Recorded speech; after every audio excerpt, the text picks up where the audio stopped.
Halo teman-teman, selamat datang di channel Iqbal Syamil. Jadi beberapa waktu lalu gue ngisi talk di komunitas Facebook Developer Circle Bandung. Topiknya adalah how to getting started to open source contribution. Jadi gue bahas tentang sebenarnya apa sih benefit kayak kita berkontribusi ke ekosistem open source dan gimana sih caranya kita untuk memulai kontribusi, apakah kontribusi itu hanya kode aja atau bisa yang lain. Nah itu gue sharing di sana. Dan terima kasih buat Kak Sandra dan Kak Zaki dan seluruh volunteer yang ada di komunitas Facebook Developer Circle Bandung buat undangannya dan kesempatannya buat sharing ke teman-teman. So ya, jadi ini adalah videonya.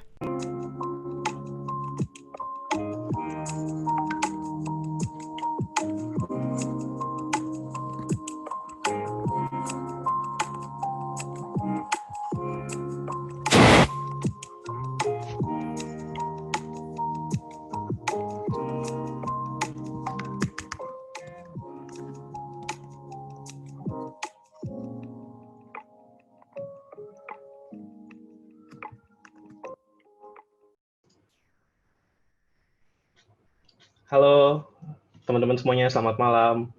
Ya, terima kasih ya udah join meetup kali ini.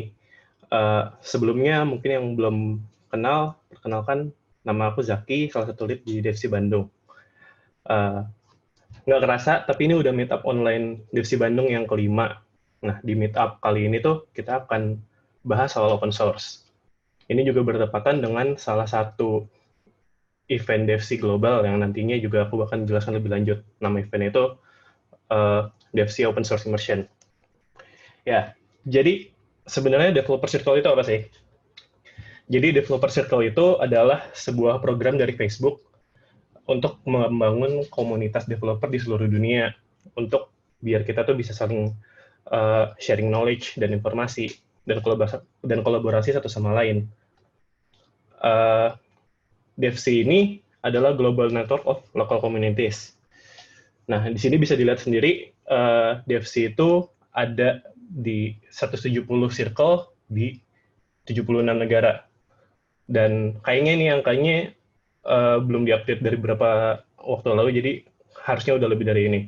Di Indonesia sendiri ada 12 circle, ada di Bandung tentu aja, terus di Jakarta, Semarang, Jogja, Malang, Surabaya, Bali, Medan, Batam, Makassar, Pontianak. Dan yang paling baru itu adalah di Balikpapan yang baru beberapa minggu lalu launch event-nya.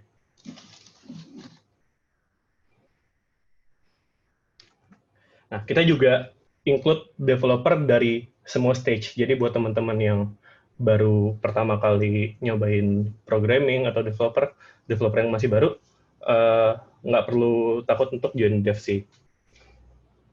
Yang ketiga, tiap circle juga di lead oleh satu atau beberapa lead.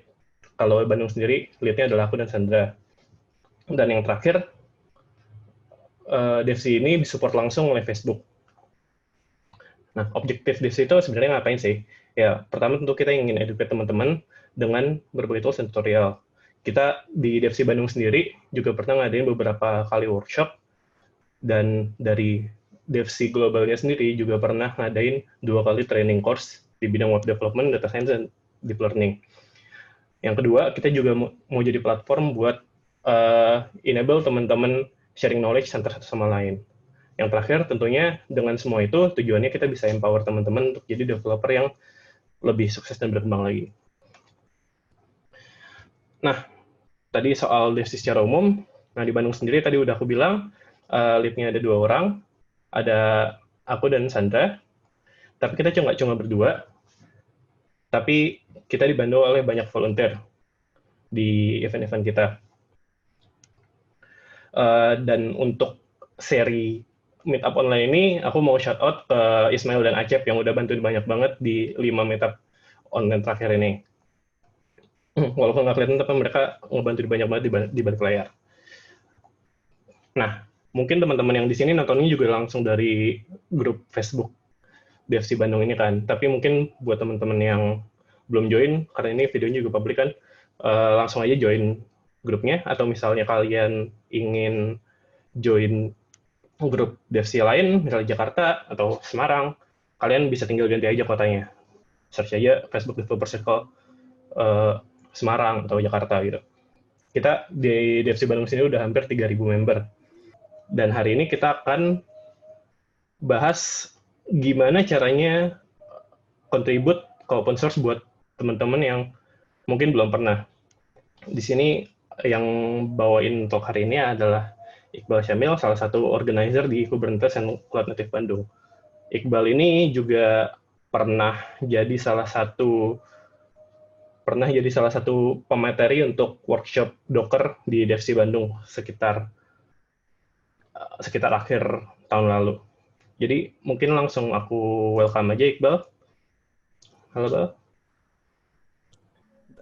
Halo semua. Sip. Halo Bal. Gimana nih? Apa kabar nih? Ya, mungkin bisa perkenalan sedikit nih Iqbal. Kegiatannya ngapain aja akhir-akhir ini? Oke. Halo teman-teman. Perkenalkan, nama aku Iqbal. Iqbal Syamil, biasa dipanggil Iqbal. Saat ini aku aktif sebagai mahasiswa tingkat 3 di Telkom University Bandung. Aku juga ikut bantuin ngurusin komunitas Kubernetes and Cloud Native Bandung. Untuk kegiatannya akhir-akhir ini mungkin lagi senang buat bikin video gitu sama tulisan, sama belajar hal-hal baru, khususnya kayak coba buat kontribut ke proyek-proyek di Cloud Native itu sendiri. Ini udah kelihatan ya, setupnya udah pro banget. Ada mic-nya sendiri. Ya kalau nggak salah waktu itu juga pernah nge-share itu ya, video bikin SMS gitu ya, itu menarik banget sih.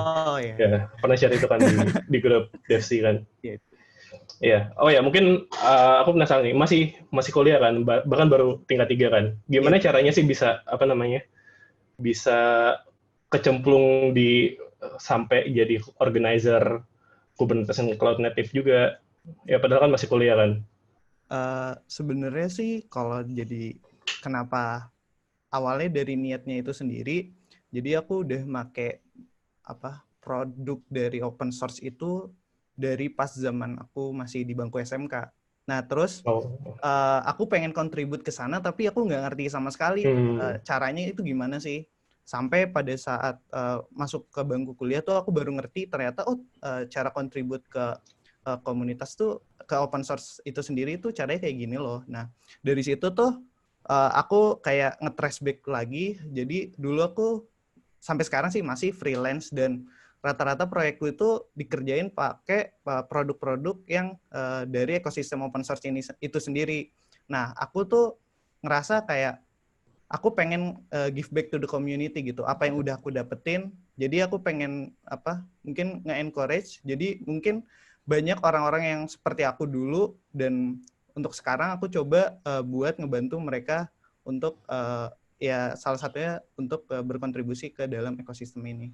Kayak gitu. Kalau ceritanya kenapa bisa jadi organizer, awalnya sih karena pas itu di chapter Bandung itu sendiri baru pertama kali, terus kebetulan lagi belajar tentang cloud computing juga, terus coba nawarin diri jadi volunteer, terus akhirnya diterima sama organizer. Jadi pertama dari make-make terus penasaran ya gimana caranya contribute back ya. Keren sih, keren.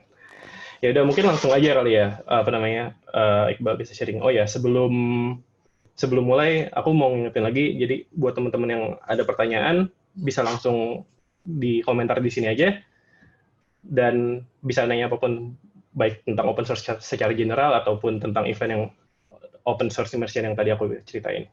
Oh ya, sama nanti di akhir acara, abis talknya selesai, bakal ada kuis juga. Kita bakal bagiin voucher buat yang teman-teman yang bisa jawab.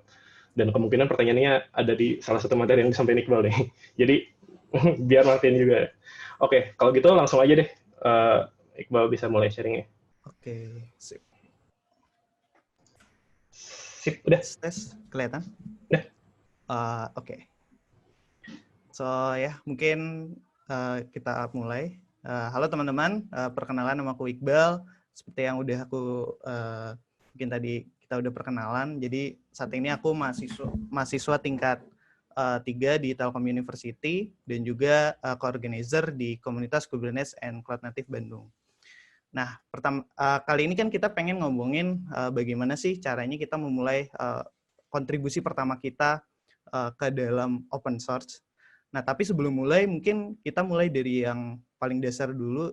Sebenarnya open source itu apa sih?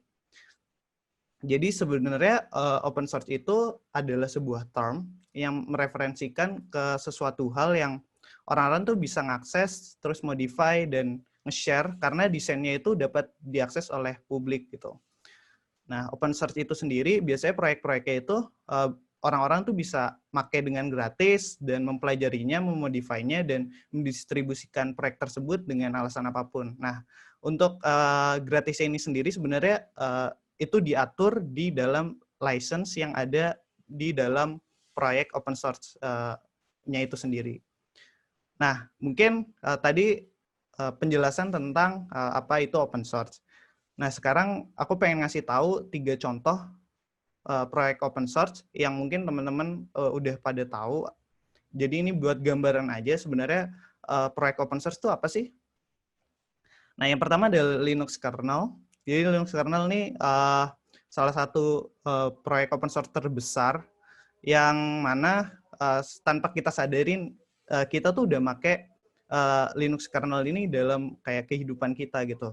Contohnya misalnya kayak teman-teman sekarang pakai Facebook dan juga pakai misalnya apa ya, pakai Zoom gitu kayak aku misalnya. Basically sebenarnya server mereka kan jalan di atas Linux. Nah, sebenarnya kayak secara nggak langsung tuh kita tuh udah pakai produk dari open source itu sendiri. Nah, next ada React atau React Native. Ini adalah 2 framework dari Facebook yang cukup populer dan cukup apa namanya ya, mungkin mengubah dunia kali ya. Jadi banyak aplikasi-aplikasi besar, perusahaan-perusahaan besar yang menggunakan framework ini, yang dimana dia itu bisa ngebawa JavaScript tuh ke next level gitu. Nah, itu salah satunya. Terus ada Kubernetes. Di Kubernetes ini adalah salah satu project open source. Dulunya itu produknya Google, terus didonasikan ke CNCF, ke Linux Foundation, dan akhirnya sekarang si Kubernetes ini dipakai oleh banyak perusahaan gitu. Nah, Kubernetes ini apa? Sebenarnya Kubernetes itu kayak orkestrator gitu untuk aplikasi kontainer. Jadi kalau teman-teman udah paham dengan Docker dan lagi mempelajari tentang microservice, nah si Kubernetes ini yang orkestratornya gitu. Nah, itu adalah salah satu beberapa contoh dari proyek-proyek open source yang mungkin kita pakai secara nggak langsung dalam kehidupan kita sehari-hari gitu. Nah, sekarang mungkin teman-teman mikir nih, oh menarik juga nih tentang open source dan pengen deh kita tahu lebih dalam tentang open source. Aku mau ngucapin congratulations karena dunia sudah ngapresiasi niat teman-teman. Jadi dengan teman-teman pengen mempelajari tentang open source dan ekosistemnya itu sendiri, itu udah dihitung sebagai sebuah kontribusi gitu. Nah, di sini tadi kita ngomongin example, contoh dan pengertian open source. Nah, kenapa sih kayak kita tuh harus contribute ke open source project atau ke dalam ekosistem open source itu sendiri? Nah, di sini aku udah punya 3 alasannya. Nah, yang ke zero, karena aku adalah developer, jadi array itu mulainya dari 0, aku mulai dari 0. Jadi yang pertama adalah improve existing skill and learn new things. Jadi dengan kita berkontribut ke dalam proyek-proyek open source, secara nggak langsung tuh kita jadi belajar tentang hal-hal baru gitu.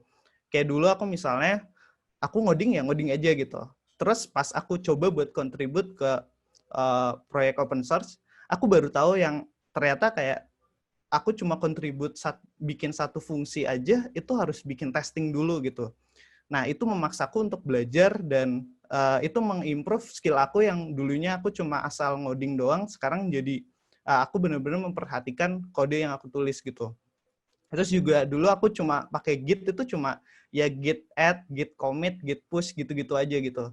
Nah, dengan berkontribusi ke dalam open source itu sendiri, aku jadi belajar banyak hal sebenarnya tentang Git flow-nya itu sendiri dan juga tentang CI/CD. Nah, yang pertama ada find mentor and teach each other gitu. Nah, ini sangat menarik ya. Jadi jujur aku sendiri itu tipikal orang yang belajar secara otodidak gitu. Jadi aku belajar hal-hal baru itu mostly dari internet. Nah, kelemahan dari belajar otodidak itu menurutku adalah kita tuh nggak bisa ngevalidasi ilmu yang kita pelajari itu benar apa enggak gitu. Nah, dengan berkontribusi ke dalam ekosistem open source ini, maintainer-maintainer dari proyek-proyek open source itu biasanya orang-orang yang udah profesional di bidangnya. Nah, secara nggak langsung ketika aku kontribusi ke sana, itu kayak ngevalidasi apa yang udah aku pelajarin, itu benar apa enggak sih gitu. Dan juga teach other gitu. Jadi nggak ada hal yang lebih baik untuk mempelajari sesuatu dengan cara mengajarinya. Nah, ketika kita ada keinginan buat misalnya kayak sharing ke orang-orang atau mungkin ngajarin ke teman-teman yang lain, kita akan dituntut buat mendalami hal tersebut lebih dalam. Nah, environment ini yang aku buat, yang ini tuh kayak memaksaku buat belajar terus gitu. Nah, ini bisa aku dapetin ketika aku berkontribusi ke dalam ekosistem open source itu sendiri. Nah, terus learn people skill. Jadi mungkin apa ya, programmer tuh terkenal dengan orang-orang yang pendiam gitu, yang introvert gitu. Nah, dari bergabung dulu tuh aku pendiam banget. Aku kalau ngomong tuh terbata-bata, aku nggak bisa kayak ketemu sama orang baru gitu. Tapi dengan berkontribusi ke dalam ekosistem ini, aku jadi apa namanya ya? Jadi merasa bahwasannya ini tuh kayak tempat yang aman buat aku tuh ngobrol sama orang-orang baru gitu. Karena mungkin dulu aku punya ketakutan mereka-mereka ini udah pada jago-jago, udah pada pinter-pinter, mana mau ngobrol sama aku yang masih newbie lah gitu. Nah, tapi dari berkontribusi ini aku jadi belajar itu tuh kayak enable aku buat, oh ternyata aku bisa loh mempelajari kayak gimana sih caranya kita komunikasi sama orang baru, terus gimana sih caranya kita memprioritas misalnya isu-isu yang lagi kita pengen kerjain di dalam sebuah proyek gitu. Terus gimana sih caranya kayak kita memanage tim gitu. Nah, itu aku banyak mempelajari itu dari ekosistem atau komunitas open source ini. Gitu. Terus yang ketiga adalah ketemu dengan orang-orang yang interested di bidang yang sama. Nah, ini tuh salah satu mungkin kegelisahan aku juga dulu. Jadi pas di SMK aku mau belajar sesuatu hal tuh agak sulit karena lingkungannya yang itu-itu aja, dan aku bingung kalau aku pengen ngobrol misalnya masalah Docker, banyak teman-teman yang nggak ngerti gitu. Nah, dengan berkontribusi dan bergabung di dalam komunitas open source itu sendiri, aku jadi nemuin orang-orang yang ternyata punya interest yang sama aku gitu. Nah, di sini jadi aku jadi bisa ketemu sama teman-teman baru, orang-orang baru yang menurutku lebih banyak orang yang keren-keren dari aku, dan aku jadi bisa belajar banyak dari mereka juga gitu. Nah, gimana, keren kan? Jadi sebenarnya banyak banget ya, apa ya? Kayak malah tadi positifnya tuh di soft skill-nya banyak banget ya. Iya, banyak banget sih. Iya, nggak cuma hard skill doang ya, Nah, tapi kayak banyak aspek soft skill ya. Menarik. mungkin awalnya kayak kita mikir ketika kita kontribusi itu skill coding kita jadi meningkat tinggi gitu. Ya, itu mungkin aja. Tapi kalau pengalamanku pribadi ternyata dari segi soft skill itu ternyata aku dapat banyak banget gitu. Iya. Terus gimana, keren kan? Terus sekarang gimana sih caranya kita berkontribusi gitu? Nah, kontribusi itu bukan tentang kode. It's about helping a community gitu. Kontribusi itu nggak harus tentang kode doang. Misalnya, teman-teman pertama-tama cari proyek yang teman-teman pengen kontribusi ke dalamnya. Nah, itu bisa dimulai dari proyek yang teman-teman biasa pakai atau teman-teman yang teman-teman sukain gitu. Misalnya kayak kemarin aku coba buat kontribusi ke Kubernetes. Karena pada waktu itu aku lagi pakai Kubernetes dan aku pengen mempelajari lebih dalam tentang si Kubernetes itu sendiri. Nah, ketika aku berkontribusi ke sana, walaupun itu cuma mungkin dokumentasi, mau nggak mau tuh aku akan membaca dokumentasi itu terus-menerus kan. Nah, itu kayak memaksaku buat membaca dokumentasi itu, dan akhirnya itu jadi apa ya? Jadi aku jadi lebih paham gitu tentang proyek yang aku cintain gitu. Dan ini juga seperti alasanku yang pertama, yaitu give back to the community. Mungkin kamu udah dapat profit yang banyak gitu dari proyek open source tersebut, dan ya nggak ada salahnya buat kamu give back to the community gitu. Terus kamu juga bisa nyobain beberapa website. Di sini ada goodfirstissue.dev, opensourcefriday.com, atau GitHub Explore. Dan di sini kamu bisa nemuin proyek-proyek keren yang mungkin kamu bisa kontribusi ke dalamnya gitu. Nah, mungkin teman-teman di sini ada yang desainer, ada yang mungkin masih belajar ngoding dan nggak pede. I'm not a software engineer, gue bukan programmer. Teman-teman nggak harus contribute dengan kode gitu. Misalnya teman-teman suka nih ngedesain. Nah, teman-teman tuh bisa nge-restructure layout dan nge-improve project usability dari proyek open source tersebut gitu. Terus mungkin teman-teman juga bisa ngebikin style guide yang dipakai biar proyek open source tersebut itu punya konsisten visual design gitu. Dan ketiga, ada teman-teman bisa kayak ngebikin misalnya desain t-shirt atau logo buat proyek open source tersebut. Ini udah pernah dilakuin sama salah satu kontributor di HPJS. HPJS itu salah satu framework kayak Express.js gitu. Nah, jadi teman-teman bisa kontribusi dengan cara itu. Misalnya teman-teman adalah seorang desainer gitu. Terus teman-teman misalnya suka nulis gitu. Teman-teman jago banget nih bahasa Inggrisnya gitu. Nah, teman-teman bisa nulis atau nge-improve dokumentasi dari proyek tersebut gitu. Nah, di sini ada salah satu testimoni. Dokumentasi itu adalah, ini katanya, dokumentasi itu adalah salah satu killer fitur dari Babel gitu. Dan walaupun cuma nambahin kayak satu paragraf, itu udah sangat penting banget kontribusi itu buat proyek open source tersebut. Nah, ini ditulis oleh Kittens di project Babel ya.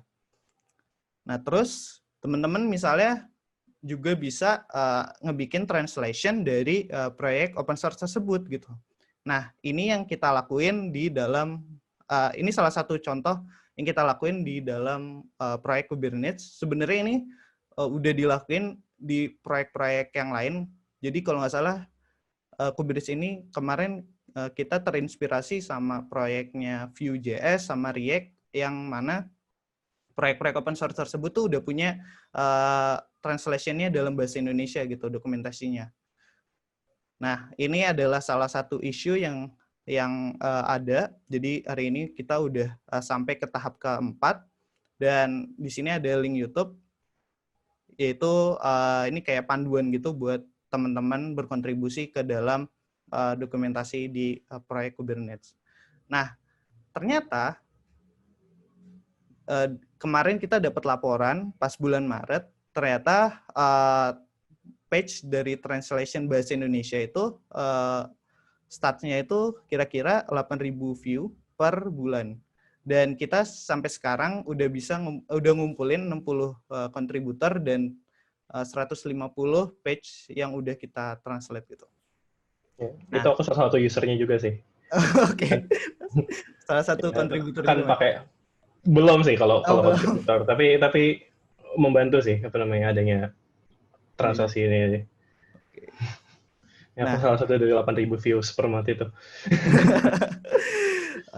Nah, itu kan sangat membantu sekali kan. Ternyata apa yang kita translate itu impact-nya tuh besar banget, apalagi buat orang-orang khususnya developer di Indonesia gitu. Nah, terus kita juga nggak harus contribute ke proyek-proyek yang berbau software. Nah, ini adalah salah satu contoh. Ini ada namanya Sindre Sorus. Ini salah satu orang yang terkenal banget di ekosistem open source ini itu sendiri. Jadi dia kayak ngekurasi awesome list gitu. Nah, jadi kontennya itu kayak dia ngelisin misalnya buku-buku, terus game-game, terus artikel-artikel di dalam repository ini gitu. Jadi misalnya teman-teman lagi baca buku yang mungkin ini buku jarang orang tahu dan teman-teman kayaknya pengen orang-orang tuh pada tahu tentang buku ini gitu. Nah, teman-teman bisa berkontribusi untuk nambahin list buku tersebut di dalam repository ini gitu. Dan ya, yang terakhir, mungkin teman-teman masih suka ngoding dan pengen kontribut dengan code. Nah, teman-teman bisa coba buka ke dalam proyek open source yang teman-teman pengen kontribusi ke dalamnya, dan coba mulai dari isu-isu yang dilabelin dengan good first issue. Nah, biasanya isu-isu ini yang mungkin cukup mudah, dan teman-teman bisa mulai kontribusi di dalam isu-isu yang dilabelin ini. Dan terus teman-teman juga bisa ngebikin automate dari proyek tersebut. Misalnya proyek tersebut belum ada CI/CD-nya gitu. Nah, teman-teman misalnya bisa bikin pull request dengan nambahin GitHub Action di dalam repositorinya gitu. Nah, ini everyone is super smart and it is intimidating. Ini yang aku rasain pada pertama kali. Jadi ya semuanya orang pinter-pinter gitu. Dan itu mengintimidasi aku yang masih baru belajar. Iya, mereka pinter banget malah. Tapi mereka juga baik. Jadi teman-teman nggak usah takut gitu. Nah, ini salah satu pengalaman aku pas kemarin. Jadi jujur aku sendiri itu baru belajar bahasa pemrograman Golang tuh kurang lebih kayak 2 bulan ini. Dan aku coba buat kontribut ke salah satu proyek yaitu Tekton. Sebenarnya isunya itu cukup mudah ya.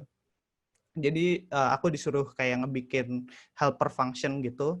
Nah, tapi aku karena aku baru belajar bahasa pemrograman Golang dan aku takut dengan kode yang aku buat itu udah benar apa belum, di sini aku nanya gitu ke orang yang punya isu tersebut gitu. Di sini aku bilang kan kayak apakah aku harus nge-provide test buat helper function? Terus aku di sini sebagai orang yang baru belajar, wajar dong aku bilang sorry for bad question. This is my first time contributing to Go project gitu.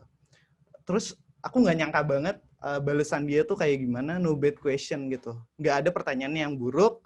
Terus dia ngejelasin dia ngejawab pertanyaanku, dan ini sangat-sangat kayak wah ternyata orang-orang sana tuh baik-baik banget. Dan pas aku lihat profilnya ternyata dia software engineer di Google gitu. Dan ini kan aku shock banget, kayak ini tuh nggak aku pikirin mungkin dulu pas zaman aku SMK gitu, pas aku masih di bangku SMK gitu. Aku nggak pernah kepikiran buat at least kayak ngobrol sama engineer di Google gitu. Tapi dengan kita berkontribusi ke dalam ekosistem ini, itu nge-enable kemungkinan itu semua gitu.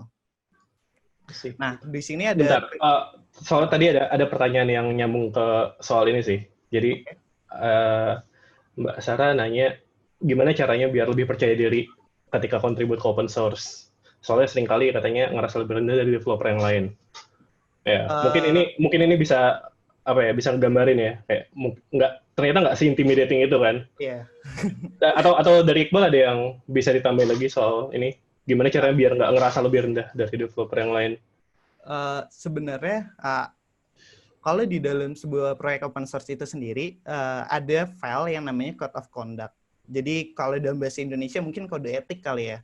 Jadi sebelum kayak kita kontribusi ke sana itu, kita suruh baca file itu dulu gitu. Nah, di situ biasanya ditulis tuh kayak kita tuh nggak boleh misalnya insulting people, terus attacking personal gitu. Jadi kita benar-benar ngejaga bahwasannya ekosistem atau komunitas open source itu jadi tempat yang aman dan nyaman buat orang-orang baru maupun yang udah lama sekalipun itu buat kontribusi ke sana gitu. Jadi teman-teman nggak usah khawatir dan nggak pede buat berkontribusi ke sana gitu. At least kayak teman-teman ngobrol apa ya, misalnya buat satu pull request aja itu sangat-sangat udah diapresiasi banget. Jadi aku inget banget dulu pertama kali aku kontribusi ke dokumentasi si Kubernetes. Jadi pas pull request-nya itu di merge, itu aku di-mention di salah satu channel di Slack mereka dan congratulations Iqbal for your first pull request gitu. Dan aku kayak, wah gila keren banget. Maksudnya aku cuma kayak nge-fix typo terus nambahin beberapa dokumentasi, tapi mereka tuh mengapresiasi sampai kayak gitu. Jadi teman-teman gak usah minder buat memulai untuk berkontribusi ke dalam proyek open source atau ke sistem open source itu sendiri, kayak gitu sih. Okay. Ada feel welcome-nya gitu ya? Iya, keren sih. Nah, terus ini lanjutannya. Jadi aku juga kemarin sempat nulis setahun yang lalu di Medium. Jadi dulu aku nggak tahu bahwasannya ada gerakan yang namanya Hacktoberfest. Jadi pas aku tahu, wah ini acara keren banget dan bersyukur banget Facebook juga tahun ini ada salah satu program tadi yang udah dijelasin di awal. Jadi teman-teman juga bisa make program ini menjadi kayak mungkin batu pertama buat teman-teman memulai untuk berkontribusi ke dalam ekosistem open source. Nah, untuk masalah teknikal kayak gimana cara make Git dan ngebikin pull request itu sendiri, aku juga udah ngebikin video di YouTube di channel Iqbal Syamil. Jadi kalau teman-teman pengen tahu lebih dalam, teman-teman langsung cek aja ke YouTube-ku. So ya, sekarang teman-teman udah tahu dan mungkin punya alasan dan tahu caranya kenapa kita harus kontribusi ke dalam open source. Dan ya, selamat memulai. So, ayo kita bareng-bareng ngebikin pull request pertama kita dan bikin impact ke komunitas kita. Dan ya, terima kasih. Slide ini terima kasih dan kredit buat Mas Imre yang udah nge-review slide ini. Terus ada Mas Giri juga nih, kita dari SIG di Kubernetes sama Scott dari Tekton. Dan di sini aku ada kontakku. Jadi teman-teman kalau misalnya punya pertanyaan dan ada hal-hal yang mungkin nggak bisa dijawab secara langsung atau secara lugas di dalam live chat ini, teman-teman langsung aja nge-reach di facebook.com, nama Facebookku itu Iqbal Syamil, terus di sini juga ada Telegram, dan ya ini ada channel YouTubeku, jangan lupa buat subscribe. So ya, oke. Ini itu aja Mas. Sip, gila, terima kasih, keren banget sih sharingnya. Iqbal, mungkin langsung ke pertanyaan ya, tadi udah satu tapi ada beberapa lagi yang belum dijawab. Ini dari Tegar, mungkin udah udah tadi dijawab sebagian juga sih, tapi mungkin bisa dijelasin lagi kayak cara nyari open source yang cocok untuk pemula gimana? Mungkin lebih ke dari gimana nyari project-nya kali ya. Project yang cocok untuk pemula tuh gimana? Kita belum pernah sama sekali gitu.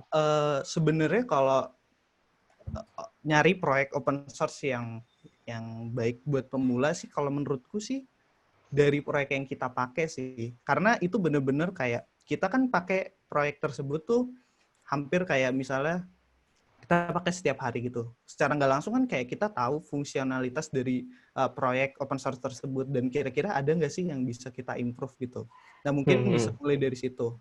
Atau enggak yang tadi ada link yang udah aku share tadi, nanti mungkin aku coba post di Facebook. Jadi teman-teman juga bisa coba cek kayak di GitHub Explore, mungkin ada beberapa proyek-proyek yang bikin teman-teman tertarik. Nah, teman-teman bisa mulai dari situ.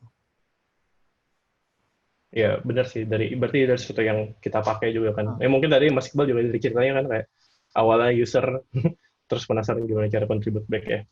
Iya. Terus yang ada pertanyaan lagi dari Mas Rido, tapi ini agak spesifik sih. Bagaimana tahapan kita agar bisa masuk open source khusus untuk React.js? Pertanyaannya gitu sih.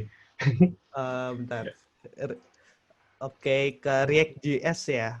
Sebenarnya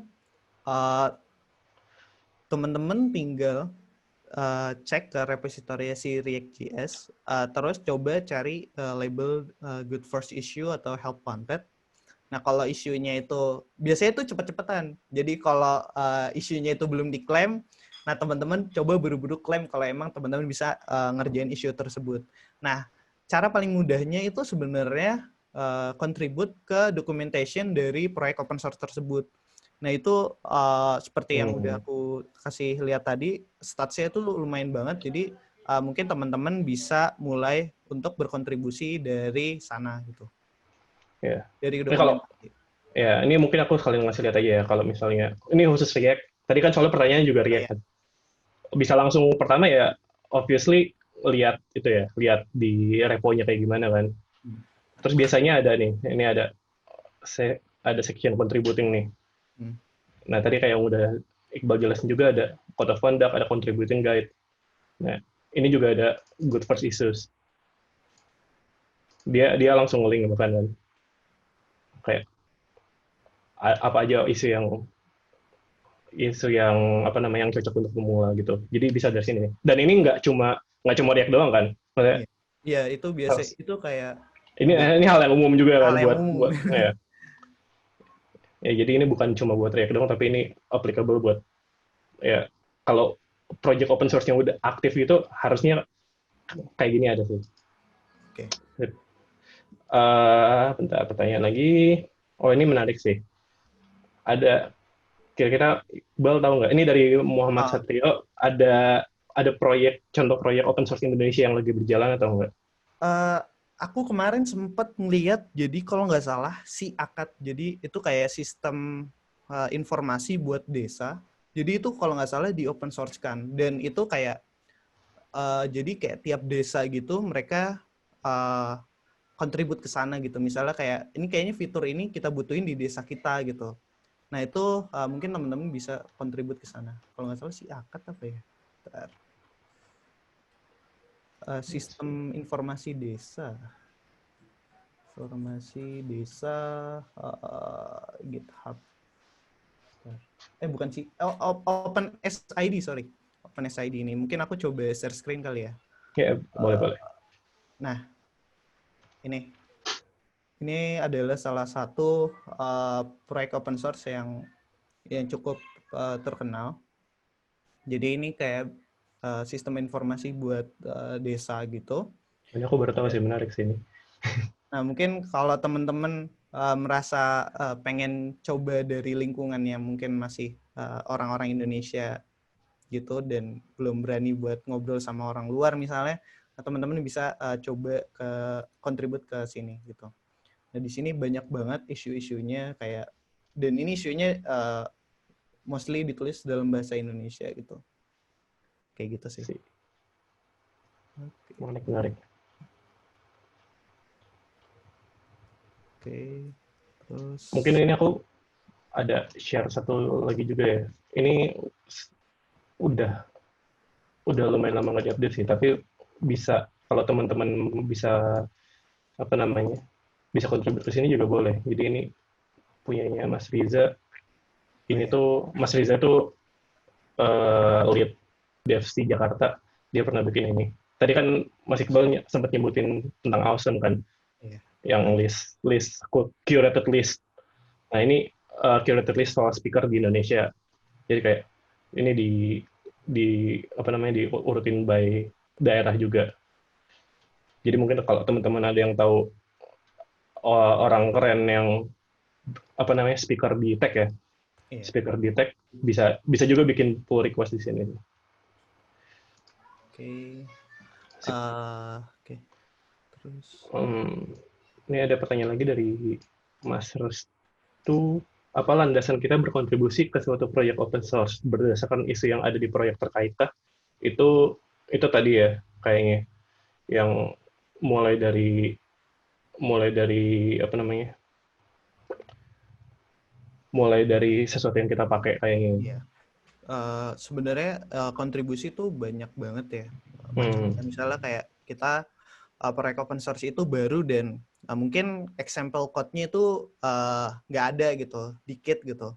Nah, teman-teman misalnya pakai proyek open source tersebut buat studi case yang mungkin unik gitu. Nah, teman-teman bisa nge-share example code dari dari studi case teman-teman ke proyek open source tersebut, dan itu sangat ngebantu banget. Jadi banyak juga aku belajar dari example code yang dibuat sama orang-orang dan di publish di repository dari proyek open source tersebut sih. Ini ada pertanyaan terakhir dari Mas Rido. Mas Iqbal tadi dijelaskan kontribut untuk proyek-proyek keren yang ada di GitHub itu maksudnya gimana ya? Proyek-proyek keren. Maksudnya gimana ya? Ya maksudnya gimana ya? Oh iya, mungkin gimana ya? Mungkin Mas Rido bisa ini dijelaskan kontribut untuk proyek-proyek keren. Aku kurang ngerti juga sih. Tapi aku juga pengen nambahin mungkin.